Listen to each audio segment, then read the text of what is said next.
Hi hello sisters எல்லாருக்கும் வணக்கம். இன்றைக்கி ஆகஸ்ட் 8 ஆகஸ்ட் 1 சொன்னாங்க. ஆனால் எந்த ஒரு ரெஸ்பான்ஸும் இல்லை. 8 ஆச்சு. இன்னும் 22 நாள் இருக்குது. எனக்கு தெரிஞ்சு நம்பிக்கையெல்லாம் கொஞ்சம் கொஞ்சம் குறைஞ்சிட்டே வருது.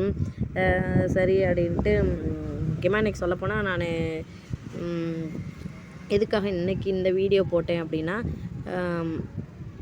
ஏன்னா ஒவ்வொருத்தரும் ஆகஸ்ட் 1 ஸ்டார்ட் பண்ணிக்கிட்டே இருந்தாங்க. ஆகஸ்ட் 1க்கு அப்புறம் என்ன 1 திருப்பி அதுக்கப்புறம் யார் ஒரு விதமான மறுபடியும் போட்ட வீடியோ தான் வந்துக்கிட்டே இருக்க மாதிரி தவிர எந்த ஒரு பதிலுமே ரெஸ்பான்ஸுமே வரல. அப்புறம் பார்த்திங்கன்னா இன்றைக்கி என்னோடய பிறந்தநாள் ஆகஸ்ட் 8 ஏன்டா பிறந்தோம் என்னடா சாதிச்சோம் அப்படின்ற மாதிரி தான் இருக்குது. பார்க்கலாம் என்ன தான் நடக்குது அப்படின்ட்டு பொறுத்திருந்து பார்க்குறேன். இது வரைக்கும் வீட்டில் எதுவும் பேசலை. ஏன்னா இந்த மைவி3 பற்றி ஏன்னா ஒரு இக்கட்டான சூழ்நிலை சந்திச்சுக்கிட்டே இருக்காங்க. என்னை எதுவும் சொல்லக்கூடாதுன்னு சொல்ல கிடையாது. அது வரைக்கும் நான் கடவுளுக்கு நன்றி சொல்லிக்கிறேன். என்னால் என்னோடய சூழ்நிலையை முடிஞ்ச வரைக்கும் சமாளிச்சுட்டு வரேன். ஏன்னா எனக்கு கொஞ்சம் தைரியம் ஜாஸ்தி, மனதைரியம், அதாவது தைரியன்றோட மனதைரியம் ஜாஸ்தி. எதுனாலும் நம்பிக்கையோடு போராடி தான் கண்டிப்பாக அதை மீட்டு கொண்டு வருவேன். கண்டிப்பாக நான் மைவி3 2வது பட்சமாக தான் தள்ளி வச்சுட்டேன். ஏன்னா இதுக்கு எனக்கு வராதுன்னு எனக்கு உள் மனசு ஒரு பக்கம் சொல்லிக்கிட்டே இருக்குது. இருந்தாலும் நம்ம காசு போகுது அப்படின்ற ஒரு மனசு, விட்டு கொடுக்க முடியாத ஒரு மனசு இருக்குது.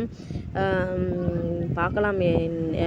இந்த வருஷம் ஃபுல்லாக எதுலேயும் போட்டு எதுலேயும் ஏமாறக்கூடாது அப்படின்ற முடிவுக்கு தான் நான் முடிவு எடுத்திருக்கேன். முடிஞ்ச வரைக்கும் எதுலேயுமே நான் சீக்கிரம் நம்பி போடக்கூடாது. அதாவது இந்த மாதிரி எதுலேயுமே போடக்கூடாதுன்ற முடிவு எடுத்திருக்கேன் நான்.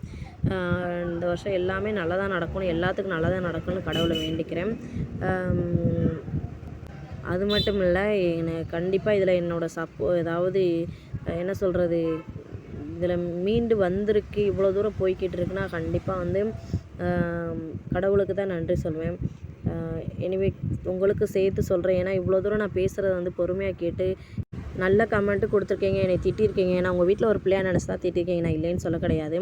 ஆனால் இருந்தாலும் எனக்குள்ள நம்பிக்கை மைவி3 பணம் வந்துடும் அப்படின்ட்டு. அது மட்டும் இல்லாமல் என்னோடய சோகங்கள் கஷ்டங்கள் எல்லாத்தையுமே இதில் தான் கொட்டி தீர்த்திருப்பேன். நீங்களுமே ஒரு சில பதில் சொல்லியிருப்பீங்க. அதுக்கெல்லாம் சேர்த்து thanks to all brothers and sisters. எல்லாருக்கும் நல்லதே நடக்கும்னு நினச்சி நான் கடவுளை வேண்டிக்கிறேன். நன்றி.